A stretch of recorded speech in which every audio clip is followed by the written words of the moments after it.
Ooh. All right, Neil. Can you repeat that for everybody? The question is, we were talking earlier about scientific literacy and our approach towards science as a nation. In your opinion, and you serve on science advisory panels, Yeah. Where do you think we need to go as a nation? What do we need to do to increase our scientific literacy? I'll answer two-pronged. One is, what do you do with your kids? And kids need to be able to explore freely. And if you look at most households, they're not designed for that. They're designed to have the kid not explore. The kid comes into your kitchen and pulls out the pots and pans and starts banging on. What's the first thing you do as a parent? Stop that, you're getting the dishes dirty. Yet these are experiments in acoustics. That's what that is. Okay? Whatever the kid is doing, if it has the chance of breaking something, you're going to tell them to not do it, without thinking that that's the consequence of an experiment that they are conducting. And every time the kid wants to do something, provided it doesn't kill them, it's an experiment. Let it run its course, even if it makes something messy. You agreed to have a kid in the first place? Fine, clean up after them. And when it open up...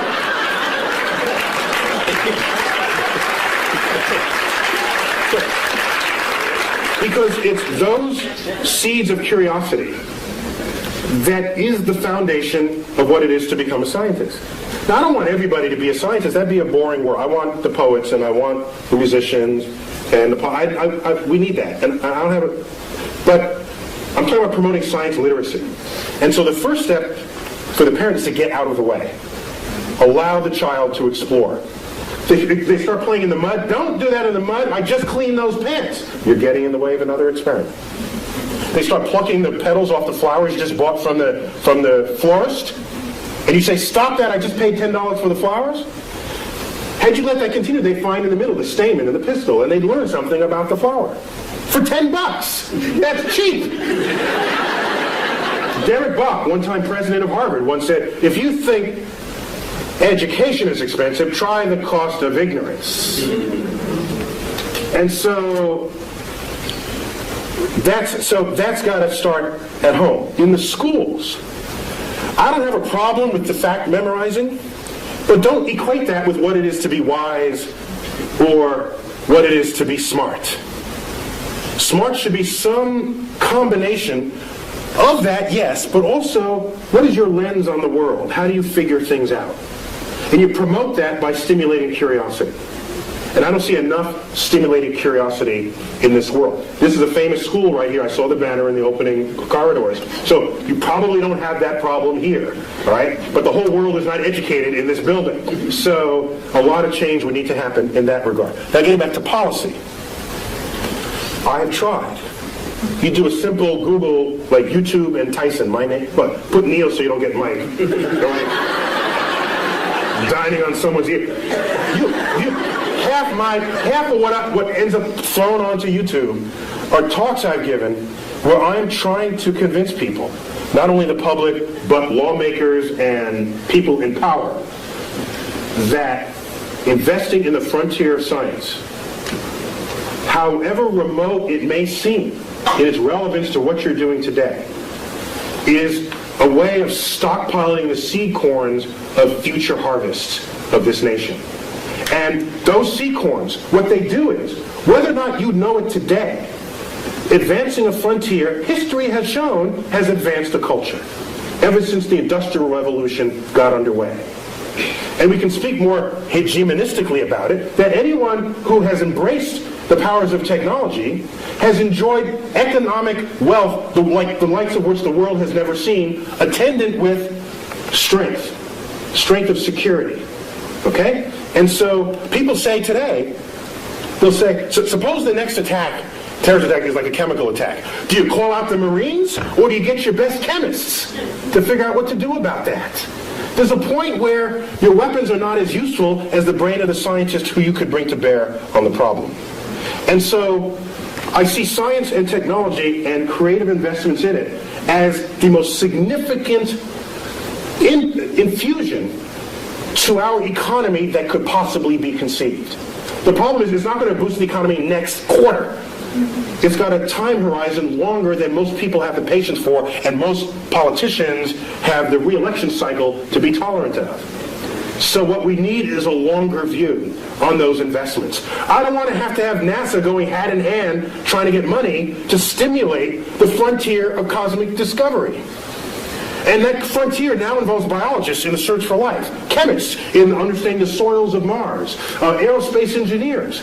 You know what I don't want to do? I don't want to stand in front of 8th graders and say, who wants to be an aerospace engineer so that you can design an airplane that's 15% more fuel efficient than the one your father flew? That's not going to get him. But if I say, who wants to be an engineer and design the airfoil that'll fly in the rarefied atmosphere of Mars, I'm going to get the best students in the class, and you know it, because that's an exciting project for smart people to work on, motivated people to work on. And when you have them, they invent stuff, they discover things, they transform the culture in which we live on a time horizon that is not easy to just tell someone in a one-sentence soundbite. And what I want is a level of science and cultural literacy that will allow the public to be able to think beyond the election cycle, to think for themselves and say, this is a good investment. How many times have you heard people say, if you're not among us here, why are we spending money up there when we have the problems down here? Have you ever asked how much money we're spending up there? Ask that question. You know what the answer is? I've asked people, how much money do you think we're spending? Here's your tax dollar. How much do you think? 10%? 15%? Those are the kinds of answers I get. You know how much is getting spent? The rovers, the space station, the space shuttles, all the launch vehicles, all the NASA centers is 0.6 of 1 penny on your tax dollar. 0.6 of 1 penny pays for it all. And you're telling me, why are we spending money there and down here? If you need that money to solve these problems, you got some other problems going on. Okay? That's a whole other problem with society. So, I'm sorry, I'm getting off. So my point is, I think the greatest need is to be able to have the foresight necessary to make investments on the frontier of science, even if at the time you make those investments, you cannot figure out how that might make you rich tomorrow. Michael Faraday, in the 1840s, was the first one to pass a wire through a magnetic field. And it made a little meter tick it moved a meter. He hooked up to it. Now this guy, you do this and this happens. That's kind of cool. If you're nerdy, to a nerd, that's a cool thing, right? You do this and this happens. And so what was happening is, it induced a current through the wire. He showed his colleagues. It looked like just kind of a curiosity, a toy. Showed it to Parliament. They say, why, this is what we're funding? We're funding this toy? And this may be apocryphal, but it is said of Faraday, in response to this inquiry, said this, because they asked, well, what value is this to the British Empire and to the king? He said, I don't know what value it is today, but I know one day you're going to tax it. And in fact, that is the foundation of how all electricity is made today. And it would take another 60 years before electricity would come to homes. But who could have known it at the time? I have a hypothesis. I didn't do the experiment, but it's not good enough to only be smart at something or to score high on an exam. At some point, you have to step away from the exam and say, I have a new thought that no one has had before. And it's not a thought that you told me to regurgitate on this exam that you just wrote, because it's a thought that no one has had before. And how do you get those thoughts? You get those in irreverent cultures. Possibly that has delayed our collapse because it is out of the environment of not regurgitating what someone else has learned in their lifetime that allows you to make a discovery that no one else has made before. You think there are too many tests? We give kids too many tests? I think we put too much emphasis on what the meaning of the test is. I test people. It's a way to find out what you know. But don't then say, if you don't know this, therefore the rest of your life is screwed. No, because go find people who are successful in this world. Find, talk show hosts and comedians and novelists and attorneys, and go get the politicians. Put them in a room and say, how many here got straight A's throughout school? None of them are going to raise their hands. By the way, throw in inventors. Throw in all these people. None of them are going to raise their hand. Okay? So Bill Gates dropped out of college. Michael Dell dropped out of college. those people are not, the success of those people is not measured by how they performed on the exam that you wrote as professor. Because they're thinking in ways that you have yet to think, because they're inventing tomorrow. And the only way you can invent tomorrow is if you break out of the enclosure that the school system has provided for you by the exams written by people who are trained in another generation. The goal here is not to make everybody a scientist. That's not the goal. What a boring world that would be. You want artists, you want musicians, you want novelists, poets, comedians, actors. You want the rest of this. What matters is whether they're scientifically literate and maintain that literacy and that curiosity throughout their lives, in no matter what becomes their profession. Kids are born scientists. You don't have to turn them on to investigating the world around them. They do that coming out of the womb. Kids turn over rocks and poke at the millipedes. They pick apart flowers. They bang on pots and pans. They will do things that are experiments in the world around them. And so the challenge is not getting kids interested in exploring the world around them. The challenge is staying out of their way. That's the challenge for the adult. How many parents do you know, when the kid drags the pots and pans out of the cabinet, how many of them say, stop doing that, you're making a racket and you're getting the dishes and pots dirty, put them back. They just squashed an entire experiment in acoustics. Right. I think front and center is, what do you do with information that's handed to you? How do you react to it? What does it mean to you when somebody says, I have these crystals, if you rub them, you'll get better. It'll cure your ailments. How do you react to that information? Is the first thing, really? Oh, I'll try it. Or, how does that work? See, what's the first question you ask of the person who tells you this? And the question you ask is part of what science literacy is about. It's what level of skepticism is almost a dirty word. Let me say, what level of inquiry do you bring to statements that others make to you? I'll give you an example. I'm training my children, age 8 and 12, to be scientifically literate. For example, my daughter, when she was 11, I saw a picture of Hannah Montana, a poster on a wall, and I went back and told her, I said, I just saw a picture of Hannah Montana. It was on a poster. It was huge. It was the size of a wall. I told her this. First, I wanted to impress her that I knew who Hannah Montana was. Anyone 11 years old, any girl 11 knows who Hannah Montana is. So that was my first effort. But part of that was to tell her that it's a pop star and there's a huge poster. My daughter's next question to me was, how big was the wall? I said, it's huge, as big as a wall, but walls can be different sizes. So she did not have enough information to react to what I told her. So she came back for more information. I submit to you that that's science, that's a manifestation of science literacy. It's not how much science can you recite. It's not, well, that's an aspect of it. It's not, can you give the details of how your microwave oven works. That's an aspect of it, but that's not the most important feature. Most important feature is the analysis of information that comes your way. And that's what I don't see enough of in this world. There's a level of gullibility that leaves people susceptible to being taken advantage of.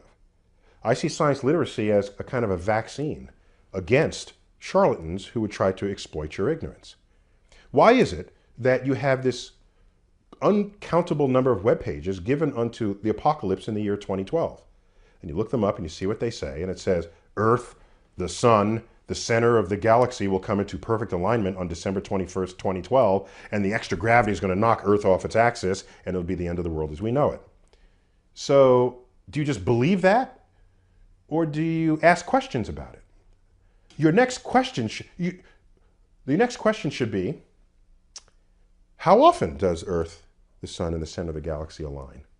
That really should be your next question. The answer to that is, it aligns every year on December 21st. So the statements that the world is going to end in 2012 because of that alignment are patently false. Otherwise, we would have ended a long time ago on some previous December 21st, and that hasn't happened. So if you're not equipped to even know what next question to ask, I'm not requiring that you can calculate the force of gravity. I'm not requiring that you study Newton's laws. I'm requiring that you know how to ask questions, to inquire about the flow of information that's ready to enter your head and affect what kind of decisions you'll make about your own life. Why is it that every newspaper article that describes an eclipse says rare eclipse in China? Rare? Eclipses happen every 2.5 years. Were you paying attention the last time? Apparently not. You don't say rare Olympics coming up. And Olympics are rarer than solar eclipses. So in the end, it comes down to how plugged in are you? Volition, right? Nobody dragged you, I don't think, kicking and screaming. What I have found is that science literacy empowers you to know when someone else is just basically full of it. Because you understand full of wrong information would be the rest of that sentence. It means wrong information, incorrect information. And so if you understand how the world works and what the limitations are that are well determined scientifically, experimentally, then you can judge whether someone is trying to exploit your scientific ignorance. And the person exploiting you is not necessarily scientifically literate themselves. For example, they might have crystals that they want to sell you, and they will claim that it will cure you of your ailments. Like I said earlier, I don't require that in advance you understand the geological crystalline structure of quartz. I won't require that of you. What I will like for you to have is a way to ask questions about that. So they say, I've got some crystals. Is your first statement, great, how much do they cost? I'll buy some now. Is that your first thought? Or is it, how do they work? Why do they work? Where do you get them? How have you tested them? What kinds of ailments does it cure? Is it better for some ailments than others? Can you cure something for me right now? And by the time you're done, the person is in tears looking to find someone else to sell their crystals to. Because in fact, they don't have the science literacy enough themselves to back that up. Now, we as a species are particularly susceptible to self-delusion. So eyewitness testimony is basically the worst form of evidence you could possibly bring forth.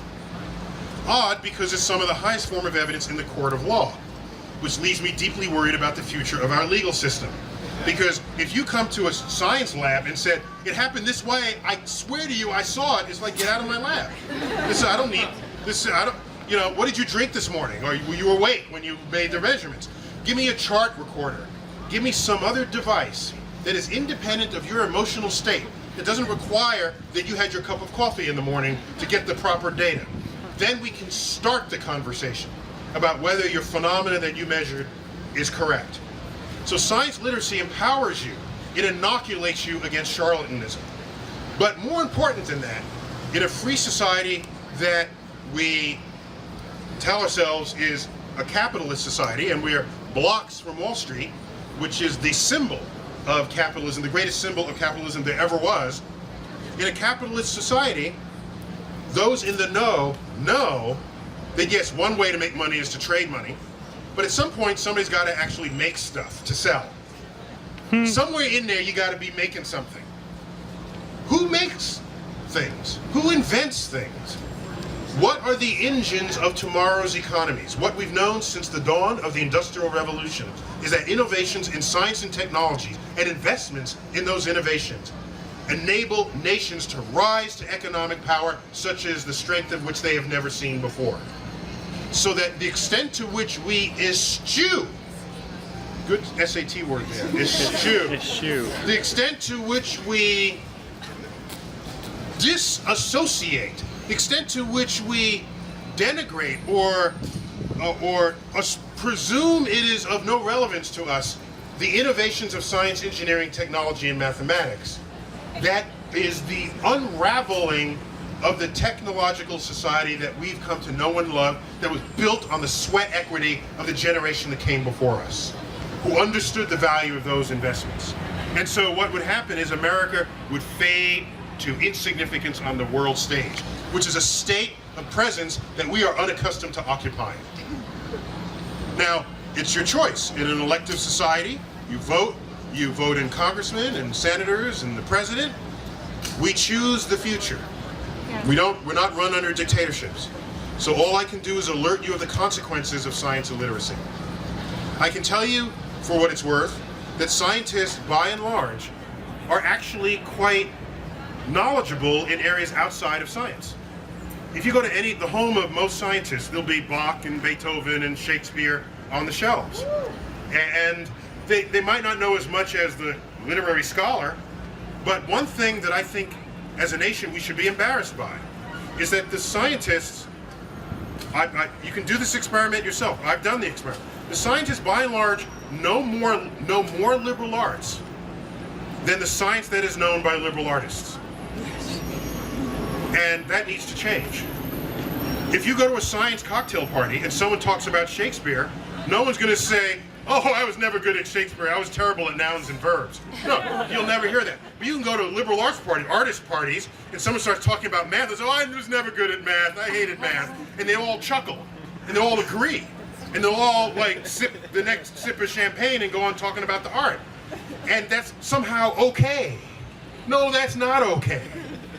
You don't have to be a scientist, but at least understand what's going on in the world that is shaped by decisions, many of them have political consequences of the scientific decisions that inform them. Sorry, I said that backwards.